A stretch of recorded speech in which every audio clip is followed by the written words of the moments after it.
지난주 목요일부터 공동체 성경 읽기 본문이 사사기입니다. 네, 여러분 사사기 잘 읽고 계시나요? 네, 사사기를 읽을 때마다 우리는 이런 탄식을 합니다. 어떻게 이스라엘 백성들이 이럴 수 있는가? 어떻게 이렇게 타락할 수 있는가라고 생각합니다. 사사기에 나오는 이스라엘은 하나님과 언약을 맺은 백성이라고 할 수 없을 정도로 정말 영적으로 타락한 삶을 살았습니다. 하나님께서 그들을 가나안 땅으로 인도하신 이유는 그들에게 그 샬롬, 참된 평화를 주기 위함인데 오히려 그들은 그 땅에서 이 평화를 누리지 못하고 억압과 고통 속에 살아갈 때가 많이 있었습니다. 그리고 사사기는 타락, 징계, 그리고 부르짖음, 구원이라고 하는 이 서클이 계속해서 반복되고 있는데요.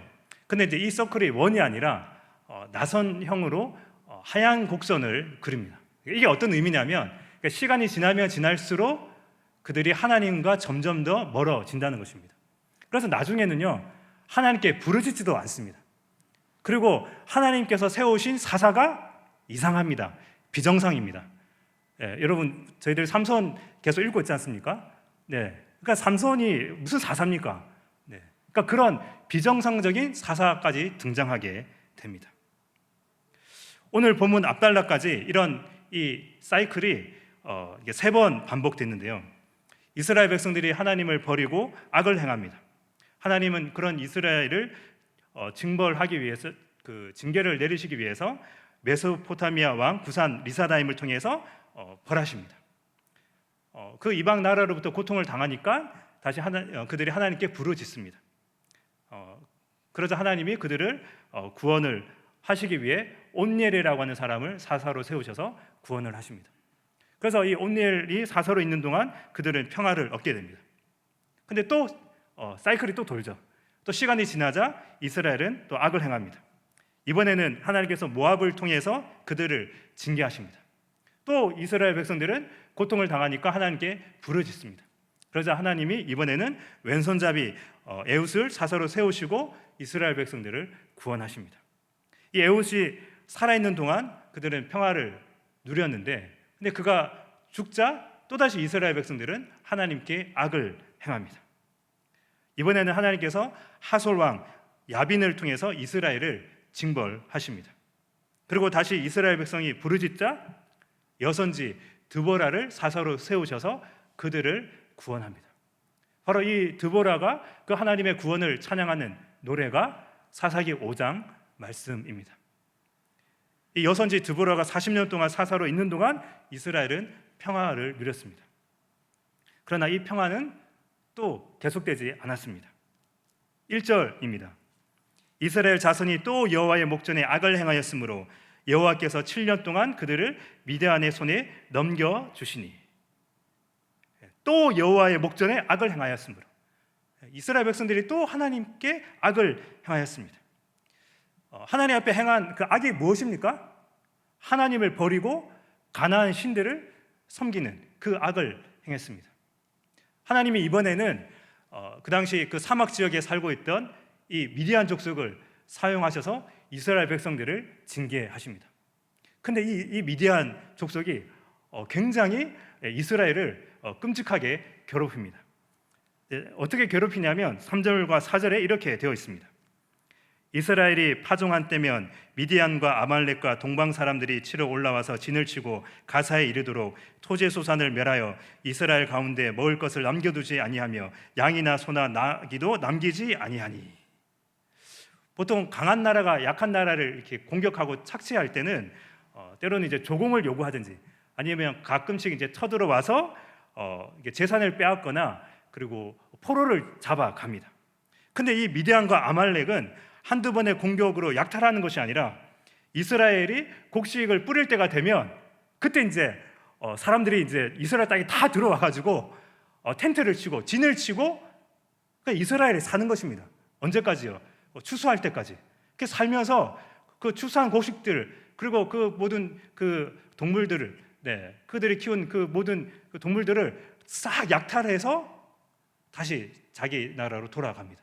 마치 메뚜기 떼가 한번 왔다가 지나간 자리는 아무것도 없듯이 바로 그 미디안 족속이 그렇게 이스라엘 백성들을 괴롭혔습니다.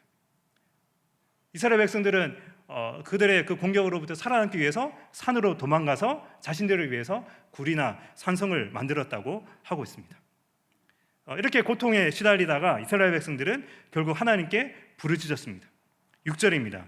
이스라엘이 미디안으로 말미암아 궁핍함이 심한지라 이에 이스라엘 자손이 여호와께 부르짖었더라. 이 말씀을 가만히 보면요, 궁핍함이 심한지라 이에 이스라엘 자손이 여호와께 부르짖었더라. 이 말은 뭡니까? 그 전까지는 여호와 하나님께 부르짖지 않았다는 것입니다. 그 전까지는 자기 나름대로 살기 위해서 산으로 도망가서 거기에 이제 굴을 파고 그렇게 지내다가, 그런데 이게 금방 안 끝나는 거죠. 해가 지나면 지날수록 궁핍함이 심해지니까 결국은 스스로의 힘으로 이 고통을, 이 공격을 해결할 수 없음을 깨닫고 이제 그제서야 하나님께 부르짖었습니다. 이 백성들의 부르짖음에 하나님께서 어떻게 응답하십니까? 8절에 보니까 하나님이 한 선지자를 보내심으로 응답하십니다. 근데 이 부분이 참 이상하죠. 원래 이스라엘 백성들이 부르짖으면 하나님께서 누구를 보내셔야 됩니까? 사사를 보내셔야죠. 지금 이스라엘 백성들이 이 미디안 족속 때문에 고통받고 있으니까 빨리 사사를 보내셔서 자기들을 구원해야 되는데, 사사를 보내지 않고 하나님의 말씀을 전하는 선지자를 보냈습니다. 그러니까 이스라엘 백성들이 원하는 그런 응답이 아니었죠. 여기서 우리가 한 가지 중요한 사실은요, 하나님은 그들이 부르짖는다고 해서 기계적으로 사사를 보내주시는 분이 아니라는 겁니다. 그들이 미디안 때문에 고통받고 있지만 하나님이 보시기에 지금 그들에게 필요한 것은 구원이 아니라 말씀이라는 사실입니다. 그들이 왜 미디안 족속으로부터 그렇게 고통을 받고 있는지 그 이유를 바로 하나님의 그 말씀을 들어야 하는 것입니다. 바로 그 이유를 바로 이 선지자들을 통해서 이야기하고 있습니다. 9절과 10절에서 말씀하고 있습니다. 애굽 사람의 손과 너희를 학대하는 모든 자의 손에서 너희를 건져내고 그들을 너희 앞에서 쫓아내고 그 땅을 너희에게 주었으며 내가 또 너희에게 이르기를 나는 너희의 하나님 여호와니 너희가 거주하는 아모리 사람의 땅의 신들을 두려워하지 말라 하였으나 너희가 내 목소리를 듣지 아니하였느니라 하셨다 하니라. 지금 이 선지자가 이스라엘 백성들을 책망하는 내용은 간단합니다. 누구 목소리를 듣지 않았다고요? 여호와 하나님의 목소리를 듣지 않았다는 것입니다. 하나님은 바로 나를 믿고 그 아모리 땅의 그 신들, 그 가나안 신들을 두려워하지 말라고 했는데 그 말을 듣지 않았다는 것입니다. 그러니까 그 신들을 두려워했다는 거죠. 그리고 그 신을 두려워했다는 것은 그 가나안 신들을 섬겼다는 것입니다. 하나님은 그들을 무조건 비난하지 않습니다. 뭐부터 이야기합니까? 하나님께서 그동안 이스라엘 백성들을 얼마나 은혜 가운데 인도하셨는지, 그 은혜를 베푸셨는지 말씀하고 있습니다. 하나님은 그 이스라엘을, 그 애굽 땅에서 노예 생활을 하고 있었던 그들을 구원한 구원자이십니다. 그리고 가나안 땅을 선물로 주셨습니다. 하나님께서 무엇 때문에 이스라엘 백성들에게 그런 특권을 주셨습니까? 그들이 다른 민족들보다 훨씬 잘나서입니까? 아닙니다. 그냥 하나님의 전적인 은혜로, 그리고 하나님께서 그 이스라엘 백성들과 언약을 맺었기 때문입니다. 바로 하나님과의 그 언약을 통해서 그들은 여호와 하나님의 백성이 되고 하나님은 그들의 하나님이 되기로 하신 것입니다. 그래서 이제는 그들이 오직 여호와 하나님만을 섬기고 그분께 영광 돌리는 삶을 살도록 하기 위해서 그들을 구원하신 것입니다. 다르게 이야기하면 하나님의 이 복을 모든 민족들에게 흘려보내기 위해서, 바로 그 하나님의 복의 통로가 되게 하기 위해서 그들을 택하시고 구원해 주셨는데, 근데 이 이스라엘 백성들이 여호수아까지는 뭔가 이렇게 하나님의 사명을 할 것처럼 보였는데 막상 그 가나안 땅에 살다 보니까 그 사명은 팽개치고 그저 눈앞에 있는 자신들의 어떤 그 즐거움만 쫓아갔다는 것입니다. 그러니까 자신들의 어떤 삶에 빠져 있었다는 것입니다. 그러니까 자신들을 구원한 하나님, 그 조상들의 그 하나님, 애굽에서 우리를 건지신 하나님, 그 하나님은 모르겠고 당장 농사를 좀 잘 짓게 하고 당장 자신들을 배부르게 할 그 신들을 쫓아갔던 것입니다. 이렇게 이스라엘 백성들은 그 하나님의 사명을 내팽개치고 그냥 가나안인들처럼 살아갔던 것입니다. 그들이 섬기는 신을 섬기면서 그저 자신들의 행복을 위해서 살아간 겁니다. 근데 여러분, 여기서 중요한 건 가나안 사람들처럼 살려면 누구를 두려워했냐면 그 가나안 사람들이 섬기는 신들을 두려워할 수밖에 없습니다. 왜냐하면 그 가나안 신들이 그들에게 풍요와 다산을 주기 때문입니다. 그러니까 가나안 신들을 두려워하니까 당연히 여호와 하나님은 두려워하지 않고 멀리하게 되는 것입니다. 이스라엘은 하나님과 언약을 맺은 백성입니다. 물론 하나님께서 일방적으로 이스라엘을 선택하셔서 언약을 맺으셨지만 그러나 이 언약이 진행되는 과정에서는 쌍방향적이어야 합니다. 그러니까 서로 그 언약에 신실해야 합니다. 근데 하나님은 지금까지 이 언약에 신실하셨거든요. 참 그 신실하신 하나님 앞에 이스라엘 백성들을 생각하면 너무나 좀 얄밉지 않습니까? 자기들이 살만하면 하나님을 찾지 않습니다. 이제 그러다가 이방 나라로부터 고통을 받게 되면 하나님께 부르짖습니다. 그러면 하나님은 그 언약에 신실하신 하나님은 그 이스라엘 백성들을 구원하여 주십니다. 그러면 이스라엘 백성들 어떻게 해야 됩니까? 자신들을 구원해 주신 하나님을 이제는 좀 똑바로 섬기고 살아가야 되는데 그렇게 하지 않았다는 것입니다. 또 좀 시간이 지나면 다시 가나안 신들을 쫓아 살았습니다. 그러니까 이런 패턴이 계속 반복되면서 하나님과 점점 더 멀어지는 삶을 살게 되었습니다. 여러분, 왜 이스라엘 백성들이 이렇게 계속 반복적으로 하나님과 멀어지는 그 삶을 살게 되었을까요? 이것은 세계관의 문제입니다. 그들의 개념 속에는 철저한 이원론이 있었습니다. 그들은 구원자와 통치자를 철저히 분리시켰습니다. 어떻게 했다고요? 그들에게는 구원자와 통치자를 철저히 분리시켜서 생각했습니다. 그들을 고통에서 구원하는 신은 여호와 하나님입니다. 하나님은 항상 그런 역할을 해왔습니다. 늘 이스라엘 백성들을 구원해 주시는 그 유목의 신, 그 구원의 신입니다. 근데 그렇게 자신들을 구원한 신을 잘 섬겨야 되는데 구원을 받은 이후에는 자신을 다스리는 신은 또 다른 신을 선택했습니다. 그 신은 바로 그 가나안의 신, 풍요와 다산을 주는 바알을 선택했습니다. 그래서 그들의 그 일상의 삶은 누구에게 맡겼냐면 바알에게 맡겼다는 것입니다.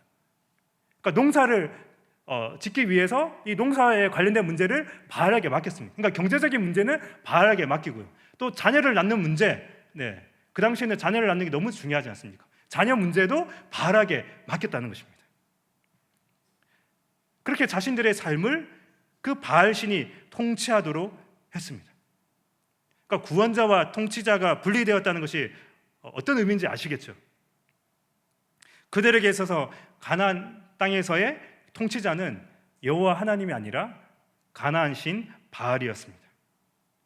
오랫동안 가나안 땅을 다스렸던 그 바알 신 앞에 무릎을 꿇고 절했습니다. 자신들의 왕으로 삼았습니다.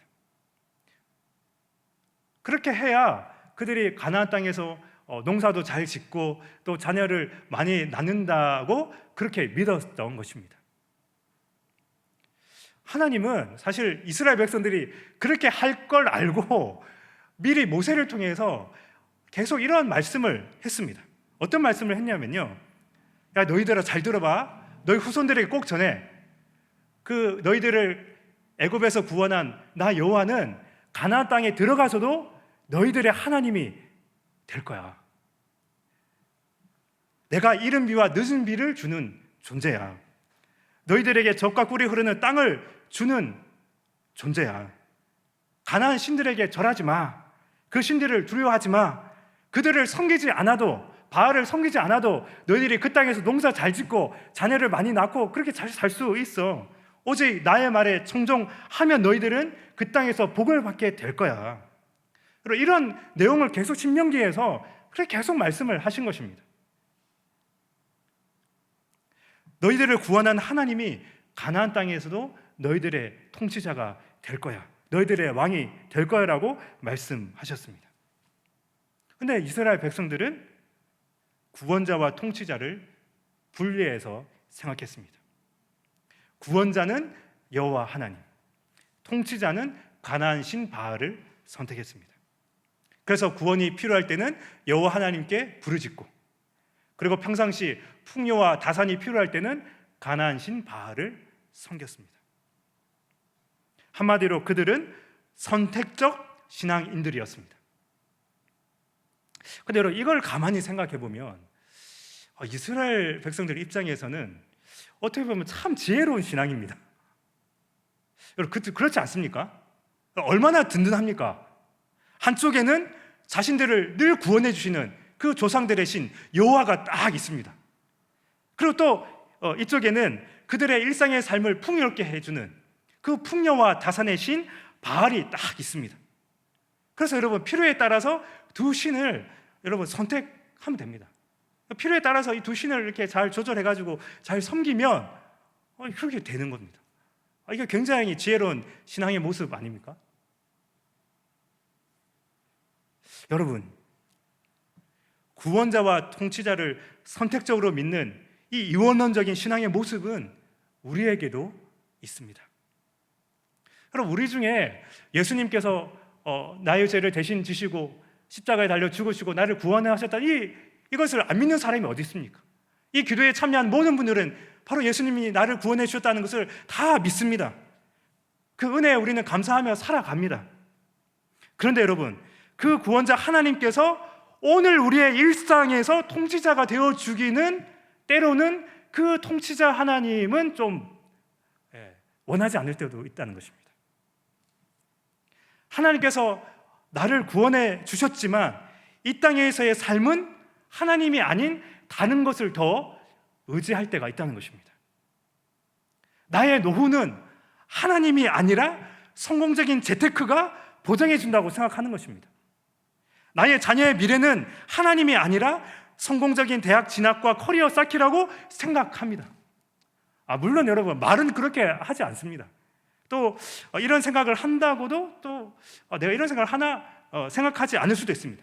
그런데 여러분, 실제 우리의 삶을 가만히 보면요, 실제 우리의 그 어떤 에너지의 방향, 우리가 지금 어디에 신경을 쓰고 있는지, 어디에 관심을 가지고 있는지를 가만히 들여다보면 내가 진짜 하나님을 섬기며 살고 있는지, 아니면 하나님 아니 다른 것을 의지하면서 섬기고 있는지를 압니다. 여러분, 물론 여러분 재테크 중요합니다. 여러분 잘해야 됩니다. 그리고 여러분 자녀들이 좋은 대학과 좋은 직장에 취업하면 여러분 훨씬 미래가 보장됩니다. 여러분 가급적이면 그렇게 하면 너무 좋죠. 근데 여러분, 그런 과정 속에서 하나님은 어디 있습니까? 하나님은 어디 있습니까? 하나님의 그 목소리에 귀를 기울이며 살아가고 있습니까? 그런 과정 속에 하나님과는 점점 멀어져 있다면 그건 너무나 심각한 건데, 그것은 별로 심각하지 생각하지 않고 어떤 우리의 재테크가 좀 뭔가 이렇게 문제가 있으면 거기에는 엄청 막 에너지를 쓰면서 정작 나의 영적인 나태함과 하나님과 멀어지는 그 삶에 대해서는 진지하게 생각하고 하나님 앞에 통회하며 자복하지 않는 우리의 이 이원론적인 모습, 우리가 교회에서는 굉장히 그럴듯한 신앙인의 모습이지만 우리의 가정에서나 우리의 일터에서는 또 다른 우리의 모습이 있다면 그건 역시 우리가 이원론적인 그런 신앙의 모습으로 살아가고 있다는 것입니다. 여러분, 신앙은 개념이나 이론이 아니라 선택입니다. 우리의 일상 속에서 하나님의 통치를 받으면서 그분이 원하시는 선택을 하는 것이 신앙입니다. 당장 눈앞에 바알 신이 우뚝 서 있고 그 신을 잘 섬기며 축복을 줄 것 같지만 여러분, 그렇지 않습니다. 여러분, 다 우상일 뿐입니다. 우리에게 풍요로운 삶을 약속하는 그 세상의 그 어떤 것도 여러분, 하나님보다 앞설 수는 없습니다. 오직 하나님만이 우리에게 복을 주시는 분이십니다. 하나님께서 우리를 구원하신 이유가 무엇입니까? 우리를 통치하기 위해서입니다. 죄와 사망의 권세가 아닌 하나님의 그 샬롬으로, 하나님의 그 평화로, 하나님의 그 공평과 정의로 통치하기 위해서입니다. 천국은 무엇입니까? 하나님의 통치가 완전히 이루어지는 곳이 천국입니다. 하나님의 통치, 하나님의 다스림이 있어야 우리의 구원이 완성됩니다. 하나님의 통치, 하나님의 다스림은 우리를 가장 복되게 만드는 길입니다. 우리가 무릎을 꿇고 여호와 하나님의 통치를 받지 않으면 어떻게 됩니까? 뻔합니다. 우리는 다른 것에 무릎을 꿇고 다른 것을 섬기게 됩니다.